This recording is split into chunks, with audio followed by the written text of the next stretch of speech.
Mars, Here We Come by Sterling Montgomery.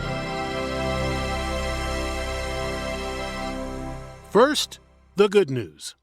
Scientists say that, in theory, the Earth can support life for another 1.75 billion years. Now, the bad news. We are destroying our ecosystems. Why is this bad news? Well, we depend on ecosystems for fresh water, to stop pollution and climate change, and to give us food. We depend on ecosystems to live. When the animals and plants that live in those ecosystems die, it won't be long until we're next. A number of famous scientists think the only way for humans to survive is to colonize another planet. And they have the perfect place: Mars. Why Mars? Mars is very similar to Earth. First, Mars isn't too hot or too cold. Well, not if you are wearing a spacesuit. The average temperature at night is minus 60 degrees Celsius, but in the day it's around 20 degrees Celsius. Venus is closer to Earth, but temperatures there are 400 degrees Celsius. Second, there is water on Mars. It is mainly ice because there is an ice age on Mars at the moment. It is believed that, in the past, there were rivers and seas on Mars. Third, a day on Mars is similar to a day on Earth. It lasts 24 hours, 39 minutes, and 35 seconds.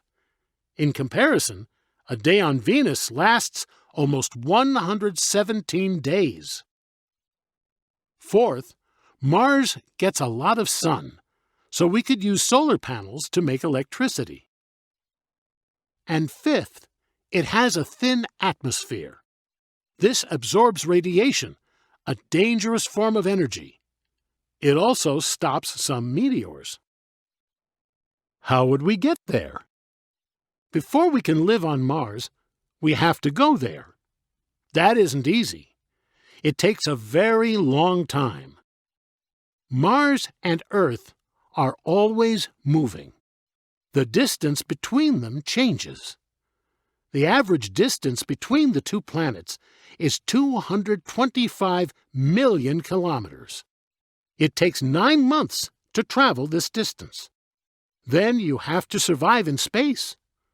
There is very little gravity in space, which affects your muscles. You lose muscle when there is very little gravity. But it is possible to stay fit and healthy in space as long as the spacecraft has a gym. Traveling there is difficult too.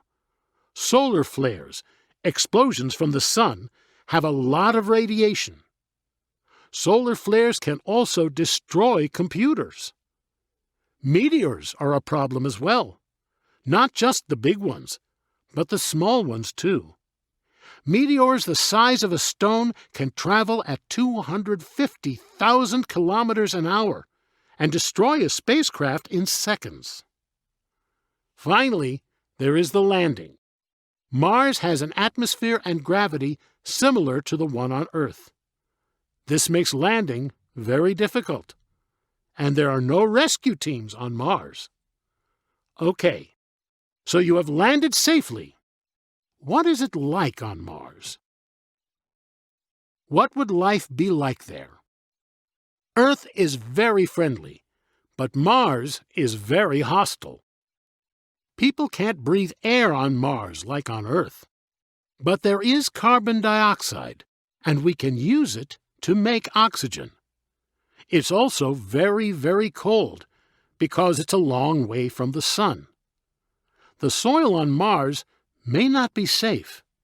It might need to be decontaminated before we can grow plants and food. Mars is covered in red dust. That's why it's called the Red Planet. There are big storms on Mars that send dust 40 kilometers into the air. The storms also last for months, but they aren't dangerous. But you can't see if you are outside in one. There aren't any supplies on Mars. If a piece of equipment breaks, you can't buy parts at the store to fix it. Earth would have to send a lot of supplies. This would be very expensive. To survive on Mars, we would need homes that are heated and pressurized. You don't get cold in a heated home, and when they are pressurized, you can breathe there without a spacesuit. A spacesuit would only be necessary outside the home. Then we would need to get to the frozen water, which is underground. This could be used to make air and grow food. We would have to grow food because there are no supermarkets on Mars. The last thing we would do to colonize Mars is change the planet. This is a process known as terraforming. The idea comes from science fiction. It means changing the atmosphere, the temperature, and the surface of a planet. Life on Mars would be hard, but there would be amazing things to look at. Olympus Mons, the biggest mountain in the solar system, is there. Mars also has 2 moons, Phobos and Deimos. So, would you want to live on Mars?